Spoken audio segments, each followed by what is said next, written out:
Alors, une actu sur automobile propre, la version entrée de gamme du modèle Y finalement dévoilée. Je croyais qu'elle était annulée cette version, alors Elon a changé d'avis visiblement. Disponible en deux versions depuis son lancement, le modèle Y gagne une nouvelle déclinaison d'autonomie standard. Depuis son apparition sur le marché, le modèle Y n'était dispo qu'avec les seules versions en grande autonomie et performance.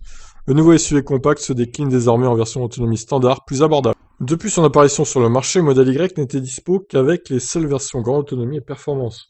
Le nouveau SUV compact se décline désormais en version autonomie standard plus abordable.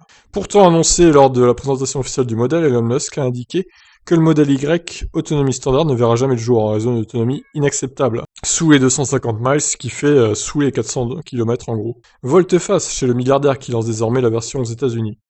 Alors pourquoi il se contredit en fait Pourquoi il lance quand même le modèle? Il a la folie des grandeurs, Elon, je pense là. En matière d'autonomie, le modèle Y autonomie standard annonce 244 miles en estimation OPA, soit 392 km.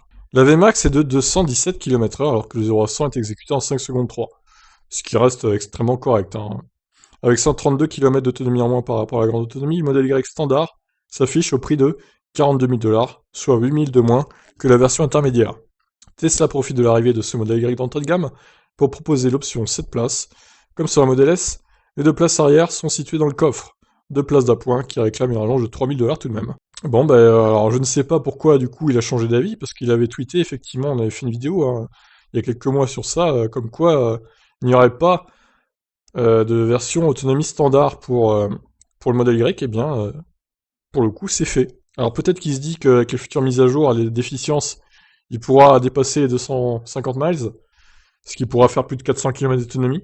Peut-être que c'est ça l'idée. Bon, de toute façon, avec le réseau de superchargeurs, je pense que c'est pas trop un problème qu'une Tesla n'ait pas 400 km d'autonomie. Ça devrait bien se passer quand même pour les gens qui achètent cette voiture, globalement.